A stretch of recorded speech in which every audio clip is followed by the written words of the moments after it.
You don't have what it takes to run a business, little brother. My name is Brandon Kessler. For 15 years, I'd been the operational backbone of Skyreach Hotels, our family's boutique chain. At 42, I wasn't chasing titles or corner offices. I just made sure our 8 properties across the Northeast ran smoothly, that our staff felt valued, and that our guests kept coming back. Across the desk, my sister Danielle stood with her arms crossed. She'd been president of Skyreach for exactly 11 days, ever since our father decided to step into the chairman role. Her first executive decision was apparently getting rid of me. The board agrees we need fresh perspectives, she continued, watching as I emptied my desk drawer. We've hired a consultant from Marriott to handle your responsibilities. I nodded, keeping my face neutral. The board she mentioned was her, our father, and 2 of her business school friends she'd appointed last week. My sister had always been the face of the company, charming investors, speaking at industry conferences, taking credit for our growth. Meanwhile, I handled supplier negotiations, managed renovations, and built relationships with staff, the unglamorous work that kept us profitable. You'll get 6 months severance, she added, checking her watch. Human Resources has the paperwork ready. I placed my family photos in a box, careful not to let anything crack. The framed picture of our grandfather standing in front of our first hotel in Burlington, the one Danielle had never bothered to display in her office, went in last. Nothing to say, she prodded. Her perfect blazer matched her perfect manicure, not a hair out of place. I just smiled sarcastically. Good luck with the Westbrook renovation. Her eyes flashed with momentary panic. The Westbrook property was our largest, and its renovation was behind schedule and over budget. A problem she'd now have to solve without me. We'll manage just fine, she recovered. My consultant has turned around properties twice that size. I nodded again, picked up my box and walked out without another word. 15 years of work, dismissed in a 15-minute meeting. What Danielle didn't know, or maybe had forgotten in her rush for control, was that 5 years ago our father had pulled me aside with advice that changed everything. Never put all your eggs in one basket, Brandon, he'd said. The hotel business is in our blood, but land is where the real value lies. It was advice I'd taken to heart, quietly making moves while my sister collected accolades and titles. As I drove away from our corporate office in Boston, I wasn't worried. I was patient, and patience would pay off when the lease renewals came due in just 3 months. I grew up watching my father build Skyreach Hotels from a single struggling property in Burlington, Vermont, into a respected regional chain. While Danielle shadowed him at industry events and investor meetings, I preferred following our maintenance staff through back hallways, learning how the buildings actually functioned. By 16, I could troubleshoot a malfunctioning HVAC system, or negotiate with linen suppliers as well as any adult on payroll. Your sister sees the big picture, my father would say, not unkindly. You see the details that make it possible. It was a balance that worked until it didn't. As our father aged, Danielle's ambition grew. She began bringing in consultants who produced glossy reports suggesting organizational restructuring, and she talked about national expansion, celebrity partnerships, and lifestyle branding. Sometimes I wondered if she actually remembered we were in the business of giving people a comfortable place to sleep. 5 years ago, when our father first mentioned stepping back, I saw the writing on the wall. During a routine review of our finances, I noticed our 3 most profitable properties, Burlington, Portland, and Westbrook, were all operating on land we leased rather than owned. The original owners had been elderly when we signed 99-year leases decades ago, and now their heirs were looking to sell. It's a vulnerability, I told my father over lunch at his favorite steakhouse. If someone buys that land and raises our rates, we're stuck. He nodded slowly. I've been meaning to address that. But with the new property in Providence taking all our capital, I could buy them, I said carefully. Personally. Then lease back to Skyreach at the same rates. Nah, my father studied me over his glasses. That would require significant personal investment, Brandon. I've been saving, I replied simply, and I believe in our company.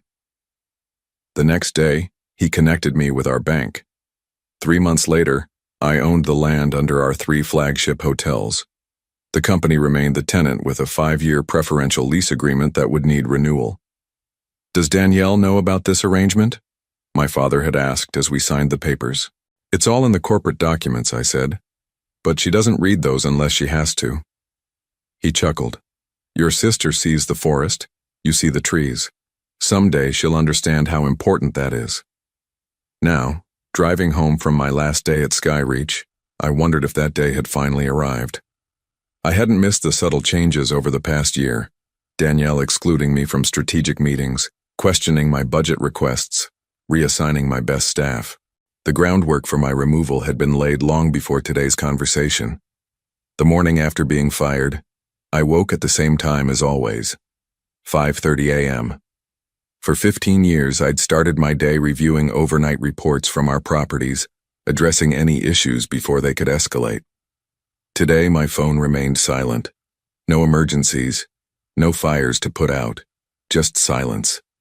I made coffee and sat on my back porch overlooking Boston Harbor. The container ships moved silently across the water, constant and deliberate. I'd always admired their efficiency. No wasted movement, no need for recognition, just the steady business of carrying value from one place to another. My phone buzzed. A text from Miguel, our head of maintenance at the Westbrook property. "Heard what happened. Their loss, man. New consultant already making changes, cutting corners on the renovation. Not good." I typed back a simple thanks but didn't offer advice. Not my problem anymore. Another message came through, this one from our father. "Breakfast at Rosie's? 8 a.m. Rosie's was a diner 2 blocks from our first corporate office.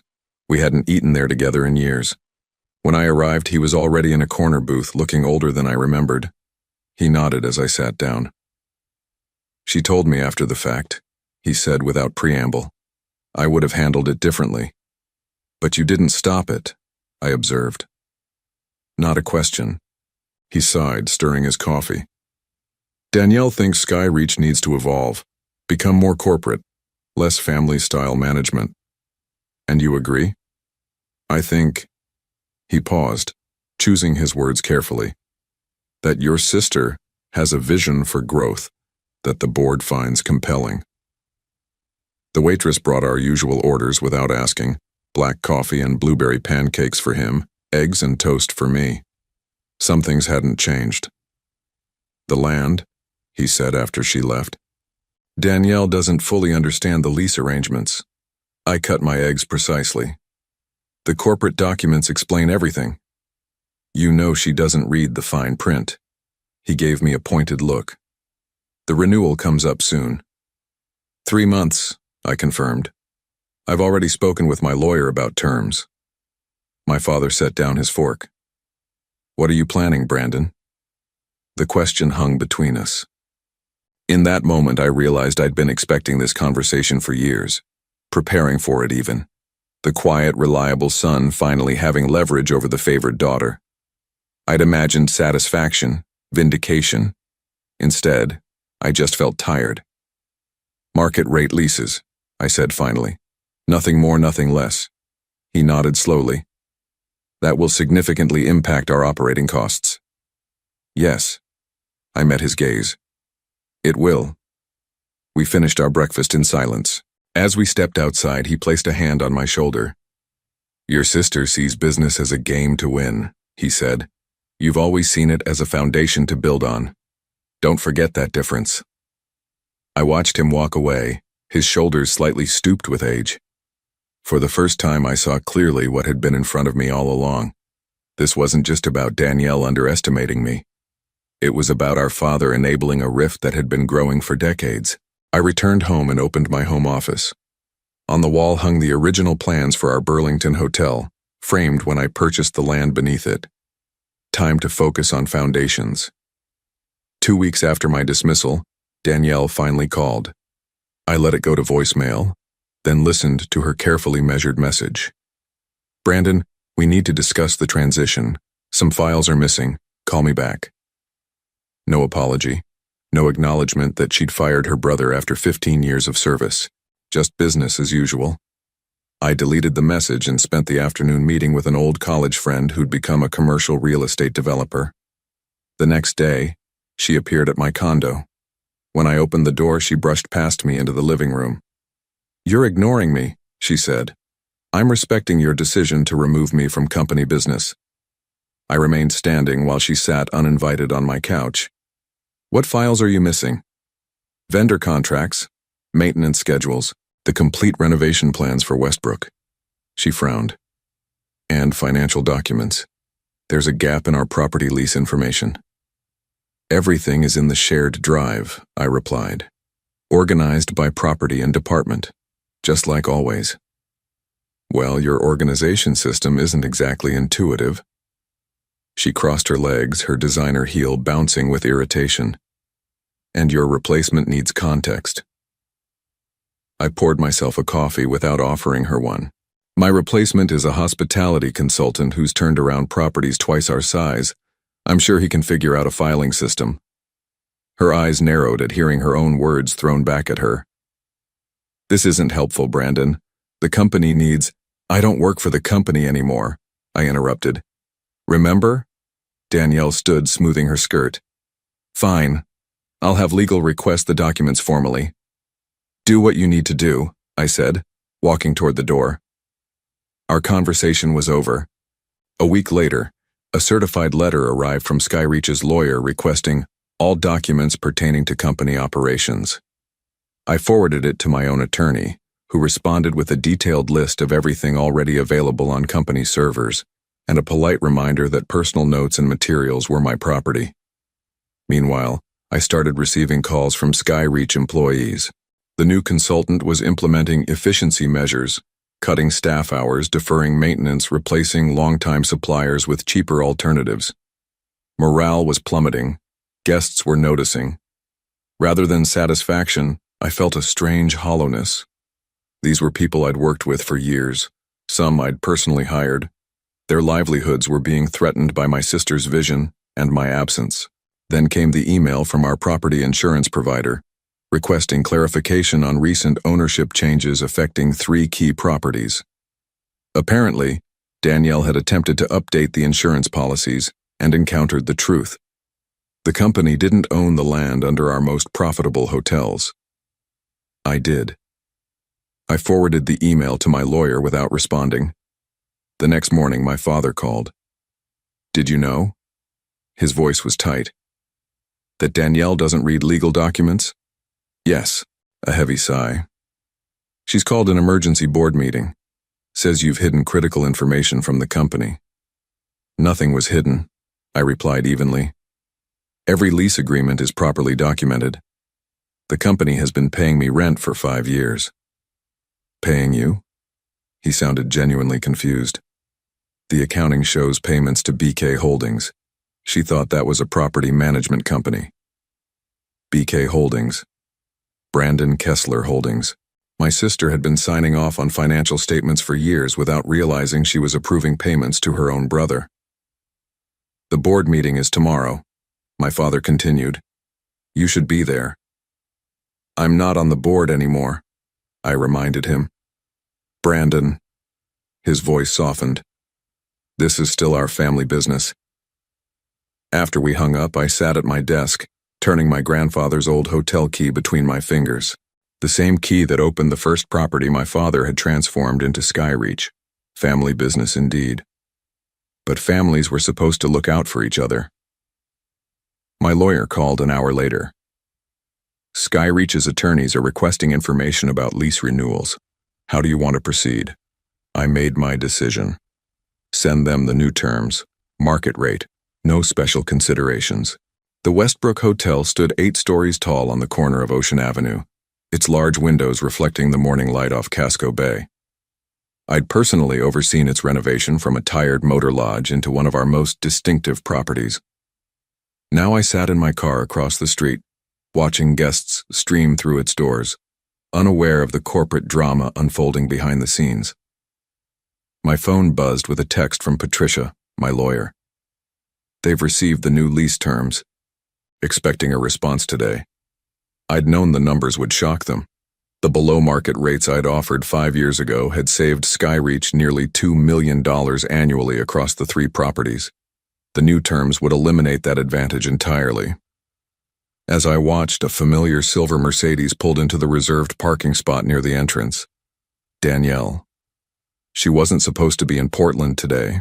I sank lower in my seat as she strode into the building, phone pressed to her ear, gesturing emphatically. Curiosity got the better of me. I called Miguel. "Your sister's on the warpath," he answered without greeting. "Emergency inspection. Brought the new consultant too." "What are they looking for?" "Property documents, blueprints. Said something about structural assessment." He lowered his voice. "Between us, I think they're trying to figure out if they can challenge your ownership claim." After thanking him, I drove to the Portland Public Records Office. Using my laptop, I pulled up the original deed transfers, property surveys, and lease agreements, all perfectly legal, all properly filed, as expected. What I didn't expect was what I found in the adjacent county records. A permit application filed 2 years ago by Danielle, using her married name. A development permit for a large-scale commercial property on undeveloped oceanfront land, just outside Portland city limits. I checked the business entity, Kessler Vision LLC, not Skyreach, a separate company entirely with my sister as the sole proprietor. Further digging revealed similar permits in Burlington and near our Westbrook property, all filed by the same LLC, all for competing hotel developments. The realization hit like a physical blow.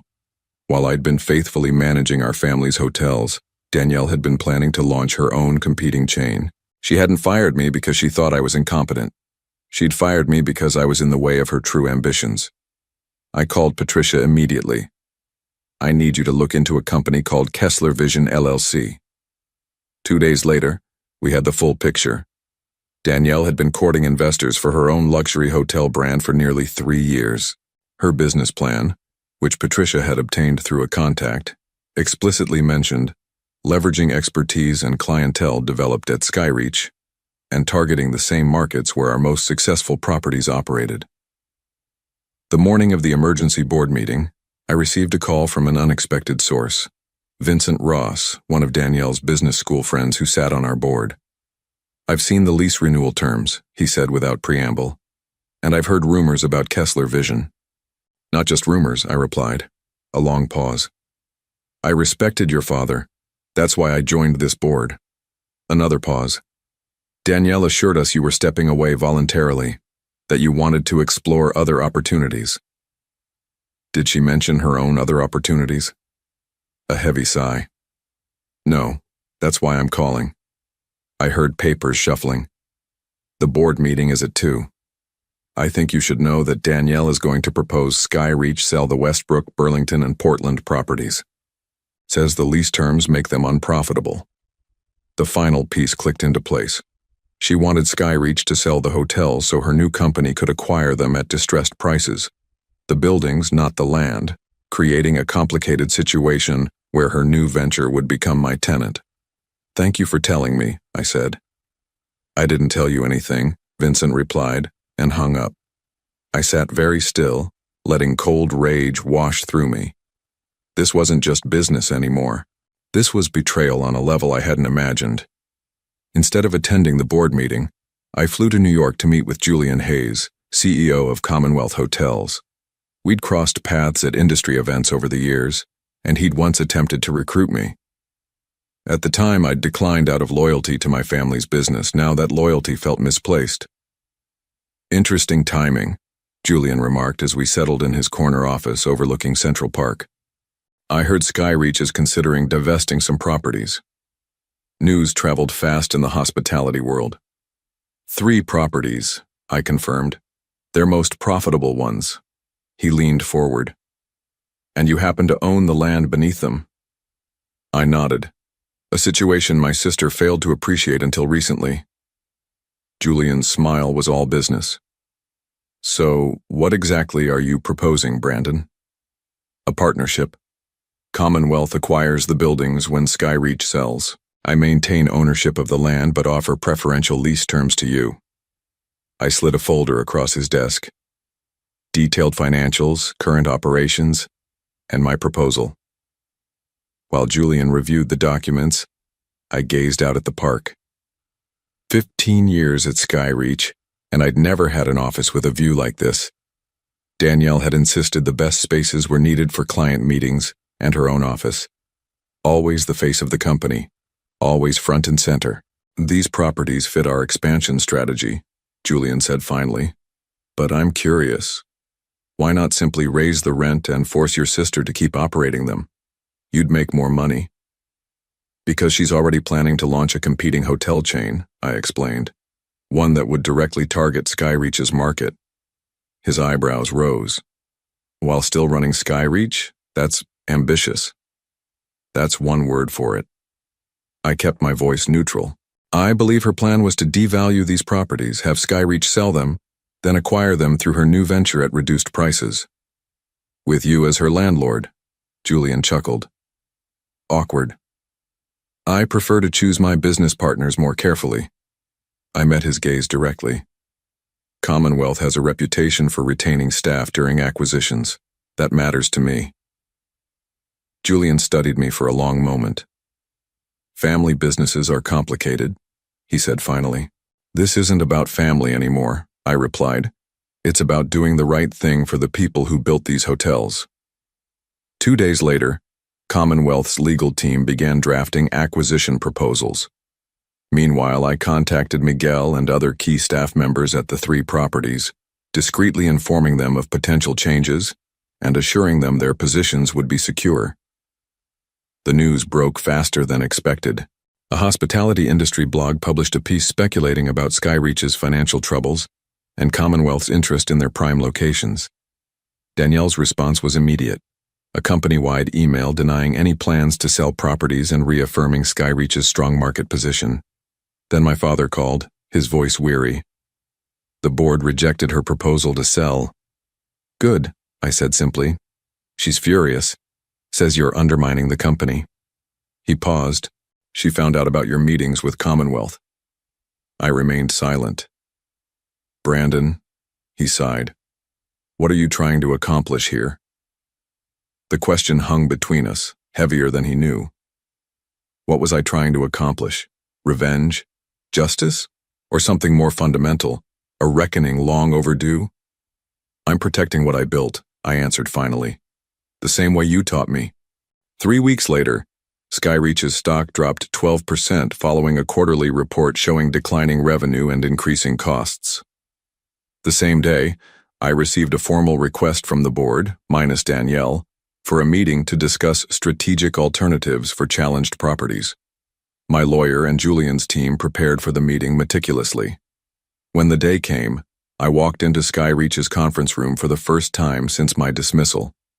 Danielle sat at the head of the table, face tight with barely controlled anger.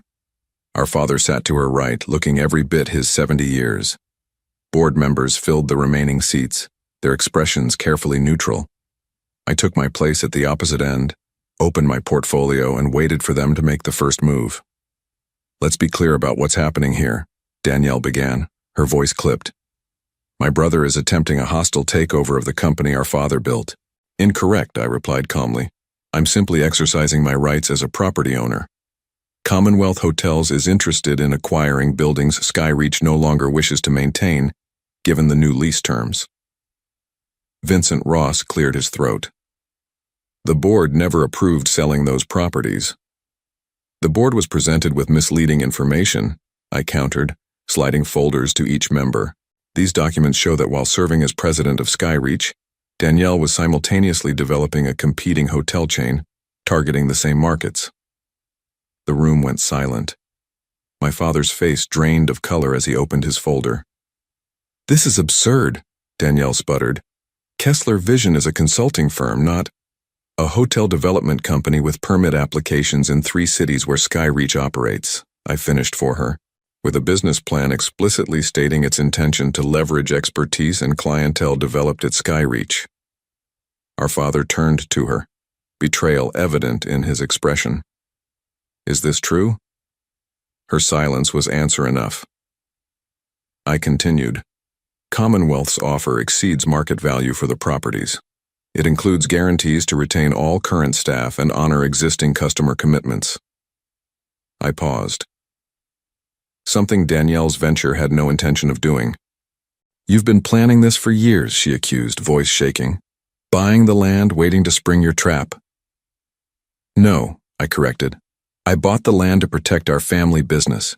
You're the one who decided I wasn't part of that family anymore. The board voted unanimously to accept Commonwealth's offer, with one abstention, our father, who sat motionless throughout the proceedings. As the meeting concluded, Danielle stormed out without a word. Vincent approached me afterward. The board will be requesting Danielle's resignation tomorrow, he said quietly.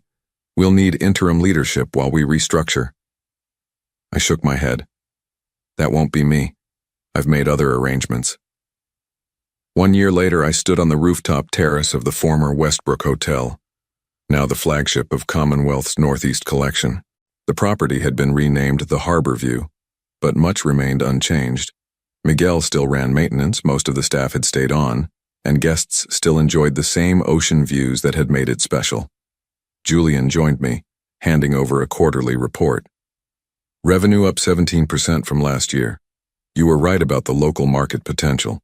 As consulting director for Commonwealth's regional properties, I worked primarily behind the scenes, negotiating with suppliers, mentoring staff, ensuring quality standards. No corner office, no power suits, no board politics. Just the work itself, which was all I'd ever wanted. Have you seen your father? Julian asked carefully. I nodded. Monthly dinners. He's adjusting to retirement. After the takeover, he'd stepped down from Skyreach entirely. The company still operated 5 properties, though none were performing as well as the ones Commonwealth had acquired. And your sister?